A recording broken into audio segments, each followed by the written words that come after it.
Hello guys, and welcome to a new series on my channel, which I'm going to call AC Milan The Revival.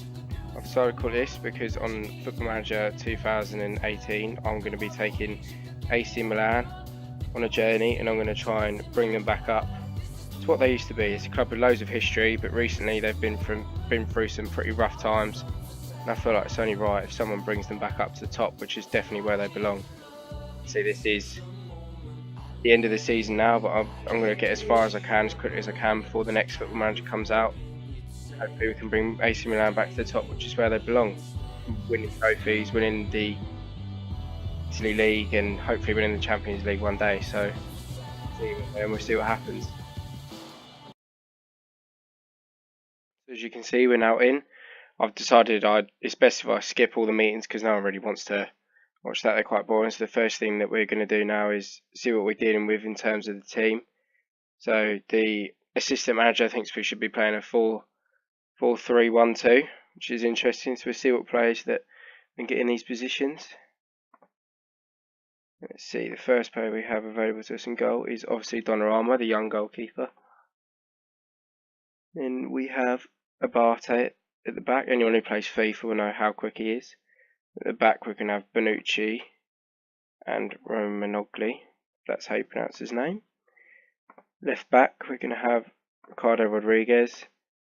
Central midfield we're going to have Lucas Biglia when he comes back, and then Kessie. Another CDM, we've got Bonaventura, but again he needs to come back from injury. Chanoglu is going to be the attacking midfielder, and up front we're going to have Andre Silva and Kalinic, sorry. So let's make sure everyone's on their right full positions. Feel free to let me know when watching if you think I'm doing anything wrong, or if you think that anything will make it better. All help is appreciated, as always. Where's he best there? Doesn't really make a difference, to be fair. Wants playmaker support.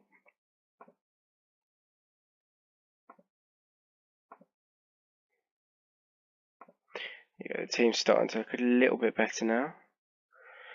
So I think one position that we definitely need to improve, I think we should get a star striker in, definitely. We just allow the assistant to pick the rest of the substitutes, just so we don't have to go through all that. And then we'll see, we'll have a look, see if anyone's on the transfer list straight away for a striker. Actually, there's so much budget, we've got 17 million. It's actually a fairly nice budget that they've given us there. Quite happily take that. Let's just edit that search, yep, let's do that. Belotti, I know he's good, but he's 61 million. I think that's a little bit out of our price range. Callum Wilson, Danny Welbeck is rated, it's worth 25 million. I'm not sure I actually know anyone who would pay 25 million for Danny Welbeck. I think this might be a little bit harder than we imagined to get someone good enough to start in our team. I mean, I know I wouldn't take any of these players, and we can't even afford them. Yeah, I think this might be a struggle. But there's only one way to find out.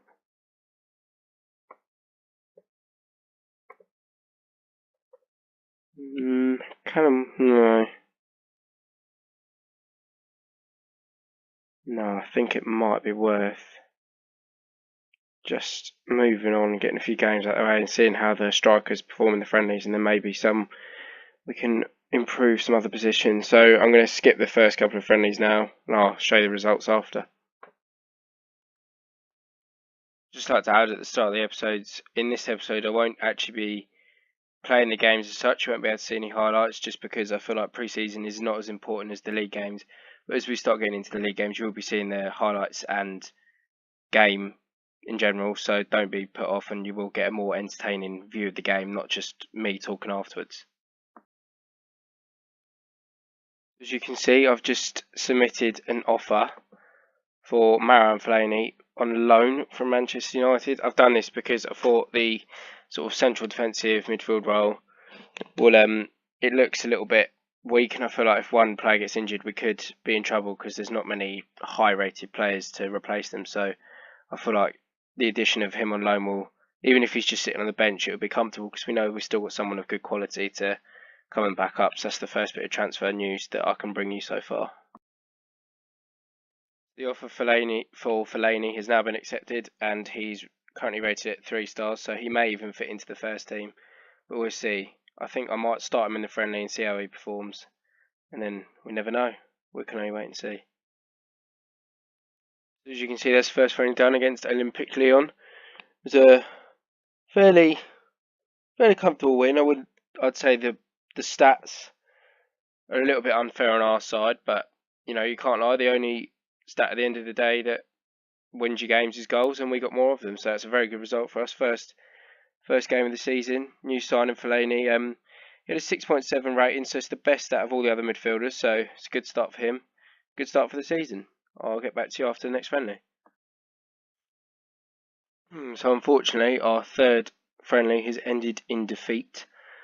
As you see, we had 23 shots on target, but 23 shots and only 3 on target, and managed an equal share of possession. So a disappointing loss for us, but the only thing we can do is move on and push towards our next game. The next game ended in 7-0. You see, we had 33 shots, 14 on target.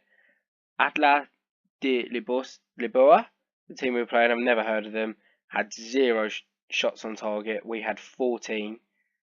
It was just a total domination. Donnarumma got injured before the game in training, so his brother Antonio had to step in. Kept a clean sheet, 7.7 rating, can't complain. Everyone else had very good ratings. Marouane Fellaini with an 8.9 rating. Our new signing with a great second game. Hopefully he can continue that form, and he might actually find his place in the team cemented. The next game was a Europa League third round qualifying game against Rosenborg, and it was a total domination with us having 22 shots on target and taking 53% possession. Nice 4-1 lead going into the second leg. One very big downside though is Marouane Fellaini did get injured severely in that game and will now be out to 3 to 4 months. So almost half his loan spell we spell injured, which is obviously not good. So we may have to look at bringing someone else in on loan to help strengthen the squad, as that is a huge loss for us. As you can see, the second leg of the Europa League third round qualifying has ended in a 2-0 win. I put it on contain just to let the game flow after we went 2-0 up just to secure the win. 15 shots, 52% possession, a good win, and another dominant performance, looking good for the next round. So the first thing I want to show you guys is the odds have come through for this year's Serie A title. We are predicted to finish in third place and we are 4-1 in the betting to win the title, and hopefully we can change it around and finish top. But obviously we've got Juventus, Napoli, Inter, Roma, Lazio and many other teams to compete against, which are all bidding for the same title. And the next thing is that we have just finished our last friendly against Liverpool. We managed to rescue a late draw, so I think that's a very good result considering Liverpool, they are a very good English side and have very good players. And I'm also happy that Suso, who's trying to find his way into the team, scored the dramatic late equaliser, so that's all good. The next game is the Europa Cup playoff, so I think this is over 2 legs, and this will decide whether we make it into the group stages of the Europa Cup, otherwise known as the Europa League in real life. And yeah, I will come back to you after the first leg of that has been completed. So we're back, and we've just come off a 2-0 win against Red Star in the Europa Cup playoff. Very good first away leg. Before we go into the second leg, as we can see, 23 shots, 50% possession. It was a very comfortable game. We played very well with chances very often, just unfortunately we couldn't put all of them away. and that brings a close to the pre-season, I guess. And we have the second leg, but not before our first league game of the season, which will come in next episode, as this will be the end of the first episode. So I'd just like to say thanks for watching, and if you like what you see, subscribe and like the video if you wish. There should be frequent episodes of this, and I can't wait to get further in. Cheers.